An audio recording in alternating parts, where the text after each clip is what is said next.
大家好，这里是澳洲来信。中国人口已经不是慢慢下滑了，而是在往下掉，掉的还很快。我人在澳洲，看这个问题会更直观一点。澳洲也是老龄化社会，只是靠移民把节奏拖慢了一点，这个差别正好能反过来照出中国现在的压力。国家统计局刚公布的数字，很多人第一眼看见都会先松一口气，因为他又讲了劳动力人口很多，受教育年限提高了，城市化也还在涨，听起来好像形势不错。可真正刺眼的不是这些漂亮表述，而是那几个藏不住的硬数字。2025年全国出生人口是792万，上一年还是954万，一年少了160多万，同比直接跌了17%左右。这不是普通波动，这是一记断崖。而且这还不是最可怕的地方，最可怕的是很多人对这个数字已经麻木了，因为大家已经连续几年听见下降，听久了就以为只是慢一点少一点，但人口问题从来不是少一点。人口问题一旦掉头，通常就是整个社会结构一起改。如果把时间再拉长一点看，问题更直观。2016年中国出生人口接近1786万，到了2025年只剩792万，不到10年少了将近1000万新生儿。这已经不是生的少了，而是下一代的底盘被抽空了。很多人对这个概念没有感觉，那就换一个说法。2024年出生954万，已经是1949年以来的低位。可2025年又在这个低位上继续往下砸，这个砸法连很多做人口研究的人都觉得意外。再往前比，冲击感就更强。在1949年新中国成立初期，全国总人口大概4、5亿，那时候一年出生人口都已经在1200万以上。后来很长时间出生数都没有低到这个程度，现在跌到792万，很多人第一次意识到问题已经不是少生几个，而是整个生育机器都在失速。这背后到底是什么在拖着往下掉？先看最直接的一层，结婚少了，初婚少了，生孩子当然少。澳洲这边也能看到类似的变化，房租、托育、通胀、工作节奏都会把年轻家庭往后拖。澳洲之所以没中国这么陡，很大一部分靠的是移民补人。2024年全国结婚登记只有610万对左右，结婚少意味着可预期的生育人群少，初婚人数少，意味着第一胎的基础就小。很多人不是不想生第二个，而是连第一个都没进入节奏。再看年龄结构，近些年真正决定出生数的不只是愿不愿意生，还有愿不愿意。现在就生，中国的生育峰值年龄已经明显后移。原来很多人20出头就进入生育高峰，后来慢慢推到25、6岁，再后来27、8岁才是主力。峰值年龄一推迟，人口就会少，因为人生不是无限宽的，你推迟1年、2年、3年，很多原本可能会生的人就在拖延中不生了。这是人口下滑里最隐蔽也最致命的一环。不是某一天大家突然不想要孩子了，而是整个社会的节奏变了。读书更久了，工作更晚稳定，买房更难，婚育成本更高，情绪也更谨慎，最后就变成能拖就拖，能少就少。再往省里看，差异也非常大。广东出生人口高，2024年达到113万，连续多年全国第一。河南、山东也都在前列。但这并不说明南方人天然更爱生。广东高，很多时候是因为外来人口多，年轻人多，育龄人口多，生育数自然就上来了。再加上一些地区本来就有重视家庭延续的文化，数字就更好看。可一旦把镜头切到东北、京津沪，画风马上变了。东北很多地方每1000人出生人口只有5个左右，北京、天津、上海也差不多在6%左右，这是全国最低的一档。为什么会这样？很简单，越发达越城市化，生活成本越高的地方，出生率往往越低，房价高，教育卷节奏快，照护成本高，年轻人更不敢多生。而一些经济相对慢一点，传统家庭观念更强一点的地区，出生率反而更高。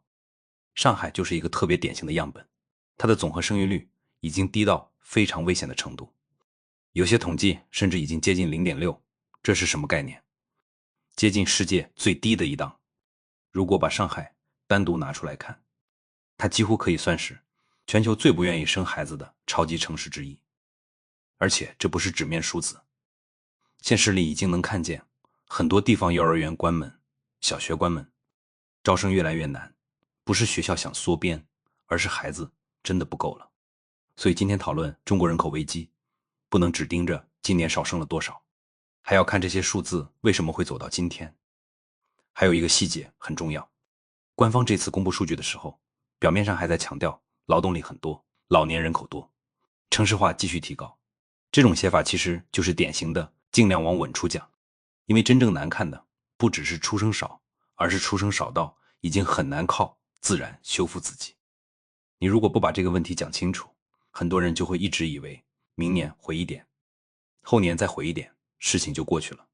可人口不是骨架，人口一旦掉到某个位置，回升往往非常慢，甚至很多年都只是在低位横着走。东亚这几个社会很多地方都在走同一条路，日本、韩国、台湾，再加上中国大陆的一些大城市，都是先城市化，再晚婚，再少生，最后老得很快。他们的问题并不完全一样，但底层逻辑很接近。这也是为什么今天看中国人口不能只看中国自己，因为你会发现整个东亚都在面对同一种现代化副作用。真正的历史拐点要回到更早，很多问题是在10几年前就埋下的。2007年前后，中国曾经做过一份很重要的人口战略报告，它的结论现在回头看几乎是严重误判。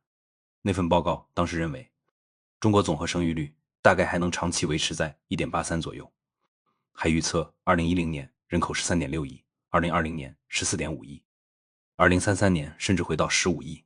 今天看这些预测几乎全错，错的还不是一点半点。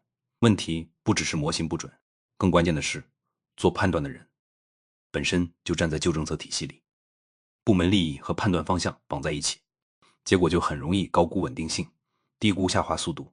他们看到的是政策延续的惯性，却没看到社会行为已经在悄悄变。那10几年里，计划生育的惯性还很强，社会对超生、二胎、家庭结构的理解还是按老逻辑在运行。很多人明明已经感觉到家庭小型化、结婚推迟、育儿成本上升，但官方层面的预判一直不够快。2013年左右，六普数据出来后，很多专家已经看见问题苗头，但当时不少人仍然不愿意相信总和生育率会掉得那么低。结果现实比想象更快，政策真正转向是2014年单独二胎，2016年全面二胎，但这个时间点已经晚了，因为生育不是一按开关就回来的。当年轻人已经过了结婚和生育的窗口，政策放开也只能带来短暂回弹，过2年趋势又继续往下走。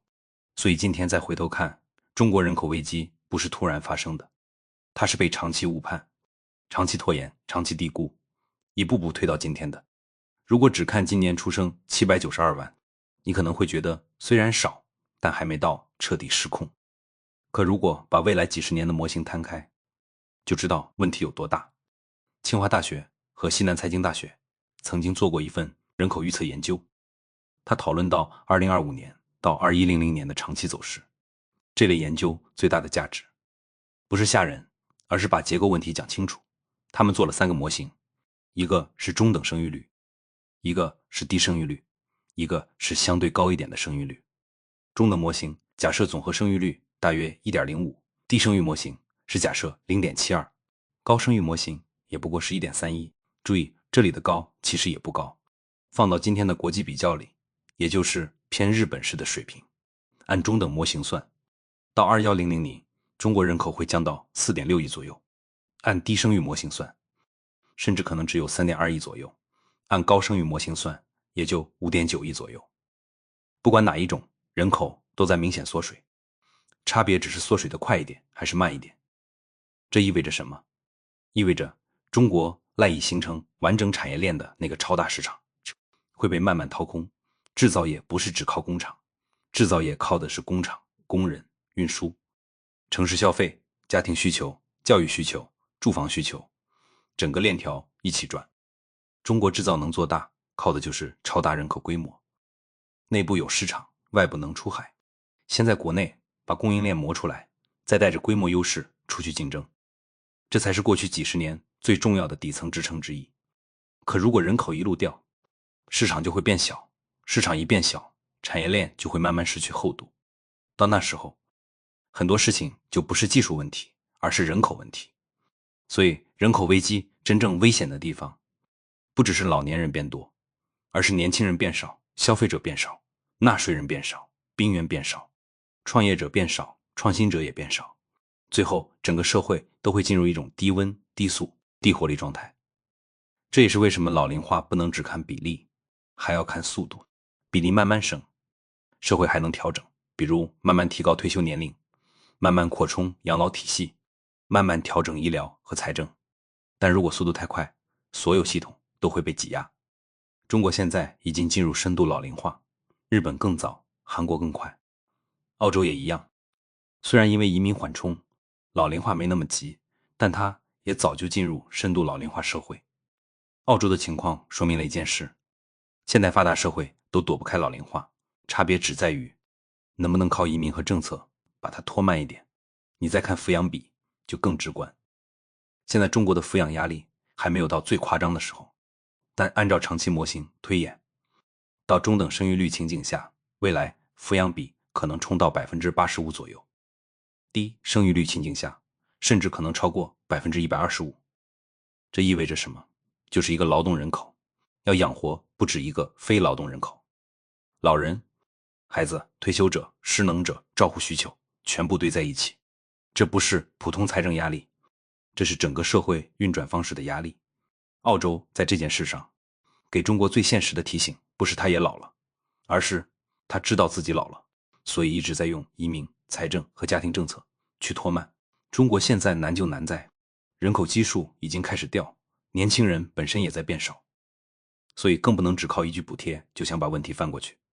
真正要动的是住房、工作时间、托育、教育、婚育成本和社会预期。如果你把这个问题放到今天看，很多人还是会觉得太远。可人口问题本来就是这样，它不是明天报，它是今天不休，10年后开始疼，20年后明显变形，30年后很难收拾。所以真正该问的不是为什么今年出生少了，而是为什么我们总是在最晚的时候才开始着急。接下来就要说政策。现在大家都在讲育儿补贴，2025年中国已经开始推新生儿补贴，1到3岁的孩子每年补贴3600元，中央预算拿出大约900亿。这已经是一个信号，说明上面已经知道问题压得很重了。但问题在于力度还是偏弱，3600元一年放在今天的大城市里，连奶粉、尿不湿、托育、病号费、请假损失都不够覆盖，更别说教育、租房、父母帮忙、时间成本这些大头了。很多人会拿日韩举例，说补贴也没见生育率立刻回升，这话只能说对一半。补贴不是万能药，但补贴绝对不是没用，它至少能减缓恶化，至少能让一些本来会放弃生育的人重新考虑。尤其是在边际决策上，往往就是差这一点点支持。日本生一个孩子往往有一次性补助，也有后续育儿津贴。韩国这几年更是把补贴推得很猛，有的地方一出生就给大额现金和长期支持，不是因为他们不懂钱花得多，而是他们更清楚不花这笔钱后面花得更多。中国也有地方在做实验，比如一些县市直接上现金、购房券、托育补贴。湖北天门就是一个很典型的样本，他拿出真金白银刺激生育，效果就比很多人想象的直接。这说明什么？说明问题不是补贴有没有用，而是补贴够不够，能不能持续，能不能让家庭真正感到确定。对年轻人来说，最怕的不是少补一点，最怕的是今天有政策，明天变口风，今天说支持，明天又变成你自己看着办。生孩子是长期决策，不是临时消费，你得让人看到国家不是只在口头上鼓励，而是在10年、15年、20年的尺度上真的愿意一起承担。所以我个人觉得，未来中国要想把出生率稳住，至少有几件事要同时做。第一，结婚和生育的制度门槛要继续松，不是简单喊口号，而是让年轻人尽早进入稳定生活。如果社会环境把人拖到30岁后才敢考虑家庭，那出生数就很难好看。第二，育儿补贴要从一次性、短期限变成长期、稳定、可预期，不要只补3年，可以先从3年起步，再慢慢往6年、9年延长。尤其是出生后的最初几年最耗钱也最耗精力。第三，托育、教育、住房，女性就业保护必须一起改。你只给钱不改生活压力，效果就会打折。真正影响生育的不只是现金，还有时间、空间、稳定感。第四，政策表述要明确，不要一边说鼓励生育，一边又让家庭感觉到处是隐性惩罚。年轻人很现实，他们会算账。如果他们算出来，生一个孩子意味着整整10几年都在透支，那就算嘴上支持，手上也不会动。最后还要补一句，中国人口危机，表面看是出生率的问题，往深里看，是整个社会对未来预期的问题。一个社会如果普遍觉得未来更难，家庭更脆弱，机会更紧，成本更高，那它就会天然的少生。所以人口不是孤立问题，它和经济、就业、住房、教育、婚姻、老龄化全部缠在一起。今天少掉的不只是一个孩子，少掉的是10年后的劳动力，20年后的消费者，30年后的税基，40年后的社会活力。如果未来10年不能把这个下滑刹住，中国的人口结构还会继续变形。到那时候，最难受的就不是某一个部门，而是整个社会。所以这件事的关键不是悲观，而是别再拖。人口崩塌不是一天发生的，人口修复也不可能一天完成。越早动手，代价越小；越晚动手，成本越大。这里是澳洲来信，谢谢观看，欢迎点赞、订阅、评论，咱们下期再见。